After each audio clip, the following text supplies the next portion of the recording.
एक हलचल भरे शहर के बीचों बीच माया नाम की एक युवती रहती थी। वह 25 साल की थी और हमेशा अपने पूरे जीवन में दोस्तों और परिवार के साथ ही रही थी।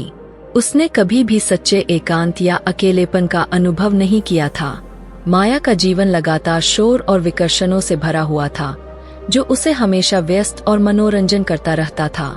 एक दिन माया शहर के एक शांत कोने में एक छोटे से बौद्ध मंदिर पर अचानक से पहुंच गई। मंदिर के चारों ओर की शांति और सुकून से आकर्षित होकर उसने अंदर कदम रखने और आगे की खोज करने का फैसला किया। जैसे ही वह मंदिर में दाखिल हुई, उसे शांति का एहसास हुआ और उसने हवा में घुली आध्यात्मिक ऊर्जा से गहरा जुड़ाव महसूस किया। माया का स्वागत मास्टर वु नामक एक बुद्धिमान वृद्ध भिक्षु ने किया, जिन्होंने उसकी जिज्ञासा को महसूस किया और गर्मजोशी से मुस्कुराते हुए उसका स्वागत किया।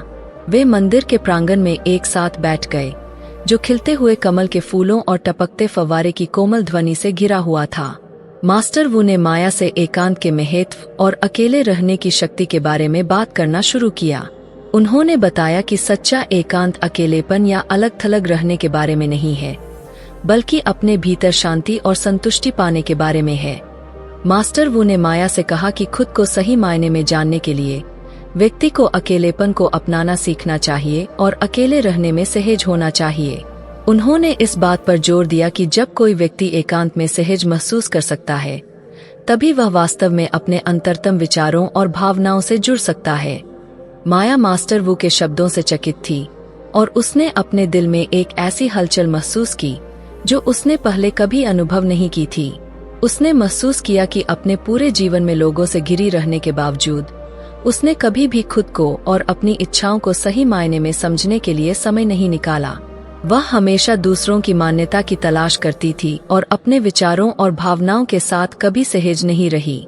मास्टर वु ने माया को हर दिन अकेले समय बिताने, ध्यान करने, चिंतन करने और अपनी आत्मा की फुसफुसाहट सुनने के लिए प्रोत्साहित किया। उन्होंने उसे सचेत रहने और पल में मौजूद रहने, बाहरी दुनिया के विकर्षणों को दूर करने और अपने भीतर मौजूद आंतरिक शांति पर ध्यान केंद्रित करने की कला सिखाई।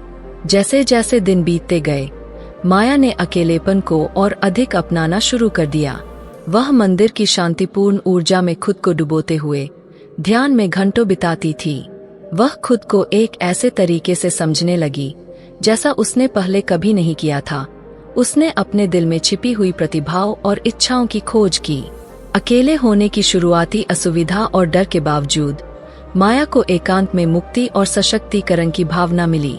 उसने महसूस किया कि सच्ची ताकत भीतर से आती है, अपने पैरों पर खड़े होने और जीवन की चुनौतियों का सामना शालीनता और साहस के साथ करने में सक्षम होने से।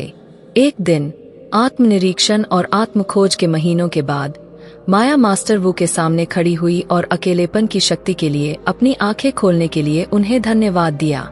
उसने उनके द्वारा साझा किए गए ज्ञान के लिए अपना आभार व्यक्त किया और आत्म जागरूकता और ज्ञान के मार्ग पर चलते रहने की कसम खाई। मास्टर वु ने माया को गर्मजोशी से मुस्कुराते हुए स्वीकृति में सिर हिलाया।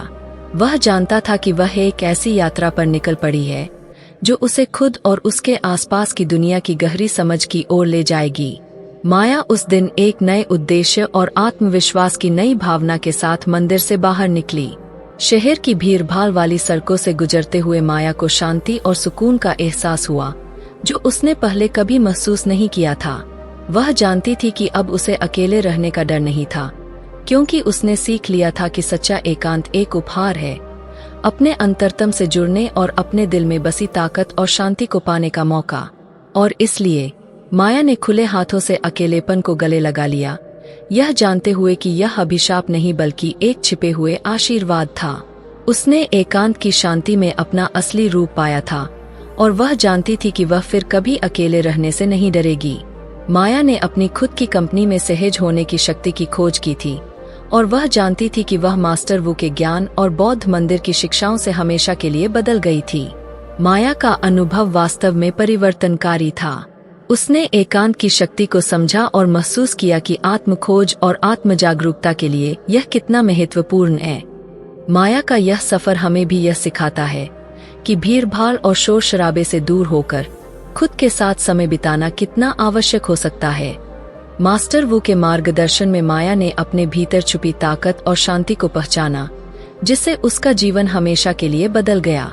यह कहानी हमें यह भी याद दिलाती है कि सच्ची खुशी और संतुष्टि हमारे भीतर ही मौजूद होती है और उसे खोजने के लिए हमें एकांत को अपनाना सीखना होगा।